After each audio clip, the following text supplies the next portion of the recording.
ವಿಜಯಪುರ ವಿಜ್ಞಾನ ವಸ್ತು ಪ್ರದರ್ಶನ ಕಾರ್ಯಕ್ರಮಗಳು ವಿದ್ಯಾರ್ಥಿಗಳ ಶೈಕ್ಷಣಿಕ ಬೆಳವಣಿಗೆಗೆ ಪೂರಕವಾಗಿದ್ದು, ಶಾಲೆಗಳಲ್ಲಿ ಆಯೋಜಿಸುವಂತಹ ವಸ್ತು ಪ್ರದರ್ಶನಗಳಿಂದ ಹೆಚ್ಚು ಗುಣಮಟ್ಟದ ಶಿಕ್ಷಣ ಪಡೆಯಲು ಸಹಕಾರಿಯಾಗುತ್ತದೆ ಎಂದು ಶಾಸಕ ಬಿ. ಎನ್. ರವಿಕುಮಾರ್ ಹೇಳಿದರು. ವಿಜಯಪುರ ಸಮೀಪದ ಮಿತ್ತನಹಳ್ಳಿ ಗ್ರಾಮದ ಬಳಿಯಿರುವ ಶ್ರೀಸಾಯಿ ಜ್ಯೋತಿ ಇಂಟರ್ ನ್ಯಾಷನಲ್ ಶಾಲೆಯಲ್ಲಿ ಆಯೋಜಿಸಿದ್ದ ವಿಜ್ಞಾನ ವಸ್ತು ಪ್ರದರ್ಶನ ಕಾರ್ಯಕ್ರಮವನ್ನು ಉದ್ಘಾಟನೆ ಮಾಡಿ ಅವರು ಮಾತನಾಡಿದರು. ವಿದ್ಯಾರ್ಥಿಗಳು ಪಠ್ಯಚಟುವಟಿಕೆಗಳಲ್ಲಿ ಕಲಿಯುವಂತಹ ಶಿಕ್ಷಣದ ಜೊತೆಗೆ ಪಕ್ಷೇತರ ಚಟುವಟಿಕೆಗಳಲ್ಲೂ ಹೆಚ್ಚು ಕಲಿಯುವುದಕ್ಕೆ ಅವಕಾಶವಿದೆ. ಆದ್ದರಿಂದ ವಸ್ತು ಪ್ರದರ್ಶನ, ಮೆಟ್ರಿಕ್ ಮೇಳ, ಪ್ರತಿಭಾ ಕಾರಂಜಿಗಳಂತಹ ಕಾರ್ಯಕ್ರಮಗಳು ಆಯೋಜನೆಗೊಳ್ಳುತ್ತಿದ್ದು, ಪೋಷಕರು ಇಂತಹ ಕಾರ್ಯಕ್ರಮಗಳಲ್ಲಿ ತಮ್ಮ ಮಕ್ಕಳನ್ನು ತೊಡಗಿಸಬೇಕು. ನಾನು ಶಾಸಕನಾದ ಮೇಲೆ ನನ್ನ ಕ್ಷೇತ್ರದಲ್ಲಿ ಸರ್ಕಾರಿ ಶಾಲೆಗಳನ್ನು ಹೆಚ್ಚು ಅಭಿವೃದ್ಧಿ ಪಡಿಸಲು ಒತ್ತು ನೀಡುತ್ತಿದ್ದೇನೆ. ನನಗೆ ಬರುವ ವೇತನವನ್ನು ಸರ್ಕಾರಿ ಶಾಲೆಗಳ ಮಕ್ಕಳ ಶೈಕ್ಷಣಿಕ ಬೆಳವಣಿಗೆಗಾಗಿ ವಿನಿಯೋಗ ಮಾಡುತ್ತಿದ್ದೇನೆ. ಮಕ್ಕಳು ಯಾವುದೇ ಶಾಲೆಗಳಲ್ಲಿ ವ್ಯಾಸಂಗ ಮಾಡಿದರೂ ಉತ್ತಮ ಜ್ಞಾನವನ್ನು ಪಡೆಯಿರಿ ಎಂದರು. ಶ್ರೀ ಸ್ಥಾಯಿ ಜ್ಯೋತಿ ಇಂಟರ್ ನ್ಯಾಷನಲ್ ಶಾಲೆಯ ಸಂಸ್ಥಾಪಕಿ ಜ್ಯೋತಿಬಸವರಾಜು ಮಾತನಾಡಿ, ಗ್ರಾಮೀಣ ಭಾಗದಲ್ಲಿನ ಮಕ್ಕಳಿಗೆ ಗುಣಮಟ್ಟದ ಶಿಕ್ಷಣ ಸಿಗಬೇಕು ಎನ್ನುವ ಕಾರಣದಿಂದ ಶಾಲೆಯನ್ನು ಆರಂಭಿಸಿದ್ದೇವೆ. ಮಕ್ಕಳಲ್ಲಿ ಕಲಿಕಾ ಕೌಶಲ್ಯಗಳನ್ನು ಹೆಚ್ಚಿಸಬೇಕು, ಅವರಿಗೆ ಗುಣಾತ್ಮಕ ಶಿಕ್ಷಣವನ್ನು ಕೊಡಬೇಕು ಎನ್ನುವ ನಿಟ್ಟಿನಲ್ಲಿ ವಿಜ್ಞಾನ ವಸ್ತು ಪ್ರದರ್ಶನದಂತಹ ಕಾರ್ಯಕ್ರಮವನ್ನು ಏರ್ಪಡಿಸಿದ್ದೇವೆ. ಇದರಿಂದ ಮಕ್ಕಳು ಸಹ ಹೊಸದಾಗಿ ಪ್ರಯೋಗ ಮಾಡುವುದನ್ನು ಕಲಿಯುವುದಕ್ಕೆ ಸಹಕಾರಿಯಾಗಲಿದೆ ಎಂದರು. ಗ್ರಾಮೀಣ ಭಾಗದ ಹಳ್ಳಿಗಳ ಸೊಗಡನ್ನು ಬಿಂಬಿಸುವಂತಹ ತೋಡುಬಾವಿ, ಹಳ್ಳಿಮನೆ, ಹೈನುಗಾರಿಕೆ, ಅರಣ್ಯ ಅಭಿವೃದ್ಧಿ ರೋಬೋಟ್ ಸೇರಿದಂತೆ ವಿವಿಧ ಬಗೆಯ ವಿಜ್ಞಾನ ಮಾದರಿಗಳನ್ನು ತಯಾರಿಸಿ ವಿದ್ಯಾರ್ಥಿಗಳು ಗಮನ ಸೆಳೆದರು. ಶಾಲೆಯ ವ್ಯವಸ್ಥಾಪಕ ನಿರ್ದೇಶಕ ಕುಶಾಂತ್ ರಾಜ್ ಗೌಡ, ವಿಜಯಪುರ ಬ್ಲಾಕ್ ಕಾಂಗ್ರೆಸ್ ಅಧ್ಯಕ್ಷ ದಿನ್ನೂರು ವೆಂಕಟೇಶ್, ತಾದೂರು ರಘು, ಚಂದ್ರಶೇಖರ್, ನಾರಾಯಣಸ್ವಾಮಿ, ಮುದುಗುರ್ಕಿ ನರಸಿಂಹಮೂರ್ತಿ, ಅಂಕತಟ್ಟಿ ವೆಂಕಟೇಶ್, ಯಲುವಹಳ್ಳಿ ಅಶೋಕ್ಸ್, ಎದ್ದಲತಿಪ್ಪೇನಹಳ್ಳಿ ತಿಮ್ಮರಾಯಪ್ಪ ಸೇರಿದಂತೆ ಶಾಲೆಯ ಶಿಕ್ಷಕರು, ಪೋಷಕರು ಹಾಜರಿದ್ದರು.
एयरपोर्ट पड़े हैं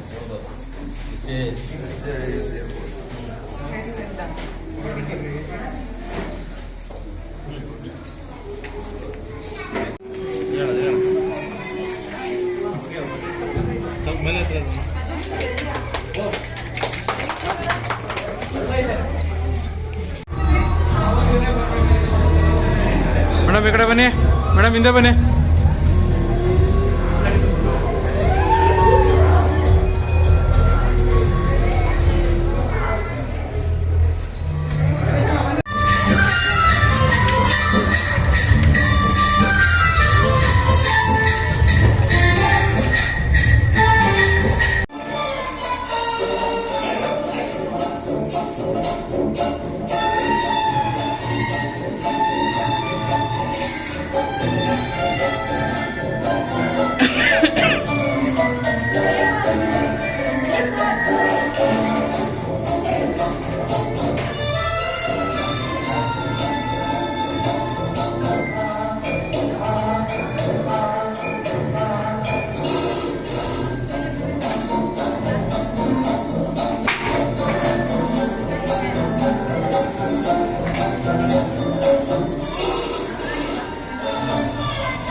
ಬಹಳ ಚೆನ್ನಾಗಿ ಮಾಡಬೇಕು ಅನ್ನೋ ಒಂದು ನಮ್ಮ ಆಸೆ.